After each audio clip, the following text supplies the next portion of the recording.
Cats resemble little children, inquisitive and adorable, yet not very helpful. Oleg found himself adopting a four-legged child, a Siamese cat named Banya. Banya was a very particular feline. He never turned down affection or tasty treats. However, Oleg soon discovered that this had its consequences. On their first date, Elena and Oleg ended up at Elena's place. It wasn't due to a sudden burst of passion or any sort of intimacy. The couple had been enjoying their time at a cafe when Elena looked at the clock and said, "It's time for me to feed Banya." "Does Banya eat on a strict schedule?" Oleg asked.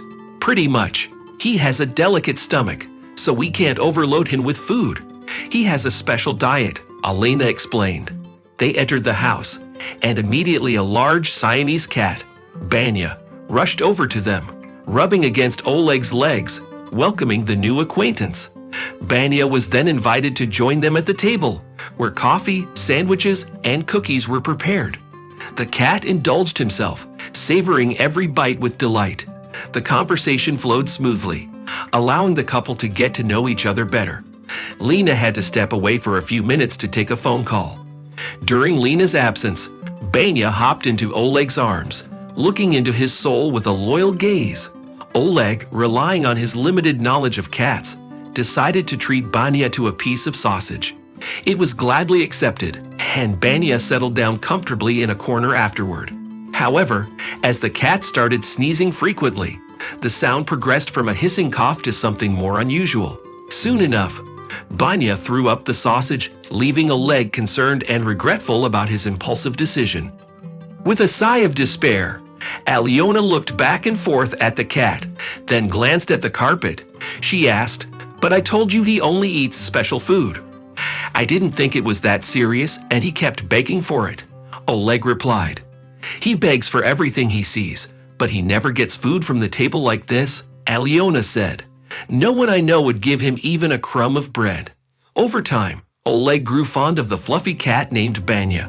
He fell in love with Alyona, and after a couple of months, invited her and the four-legged companion to move in with him.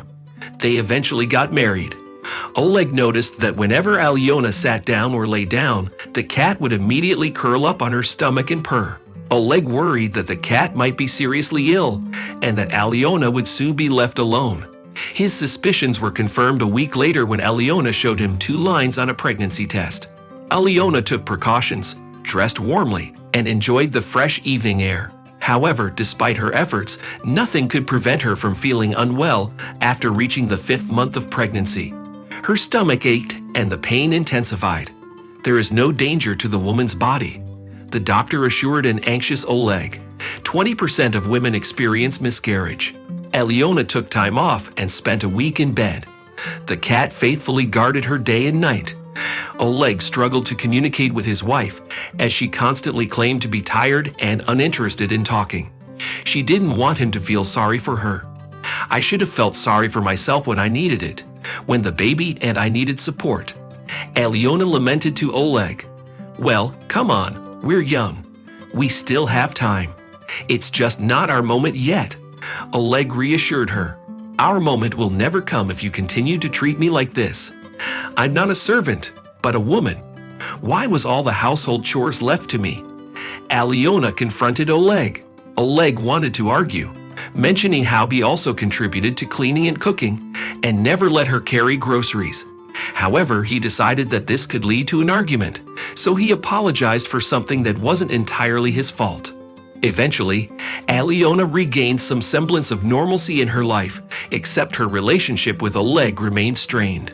She grew distant, no longer spending evenings with him or baking him cakes, and even stopped using affectionate nicknames like Bunny. "I'm going on vacation with the girls," Oleg announced, taking Alyona by surprise. "The tickets are for the 23rd. "What country are you going to? Why didn't you tell me earlier?" "I could have arranged for time off from work," Oleg said. "Didn't you hear? It's just me, Masha from work, and her sister," Alyona replied. "Well, let them stay together in one room and us in another," Oleg suggested. "Do I have to repeat myself? I'm tired. It's been a challenging year for me. I need to go to the seaside to relax," Alyona responded sharply. Left with no other choice, Oleg carried his suitcase to the cab and waved goodbye. The girl had indeed found solace in the time away. She returned with a rejuvenated spirit, radiating contentment and joy, evident in her humming and newfound attention to her appearance. It was obvious to anyone that a man was responsible for this change, but sadly, not her husband. That day, Oleg arrived home from work earlier than usual, even stopping by with flowers to surprise his wife. As he opened the door, he heard a distinct coughing sound, unmistakably from their cat, Vanya. "It's been a while," he muttered to himself, rushing to aid the distressed feline. With cautious steps, he navigated through the mess strewn about and checked the drawer only to find it empty. In disbelief, he turned his gaze towards the table, where he found the dishes surprisingly clean and dry. "This is peculiar," Oleg mumbled into the void. Just then, Elena entered the apartment. "Darling, did you take out the trash?" Oleg inquired. "No," his wife replied confidently. "I just got back from work." Then who took care of the details, washed the dishes, and brought shrimp for the cat? Oleg questioned. "Who is he?" Elena retorted nonchalantly. "What does it matter to you? So, you bring someone here, share meals with him, and you think it doesn't concern me? Are you out of your mind?" Oleg's anger began to simmer. "Just leave me alone," Elena snapped, attempting to leave the room. "You think I'll let it slide? I've held my tongue for 6 months, trying not to upset you. I don't speak up when you're mad at me, accuse me of everything, and make me sleep on the couch every week." Oleg expressed his frustration. Elena remained silent, looking at him wordlessly. "Do you think it doesn't hurt that our child wasn't born? But I endured it for your sake.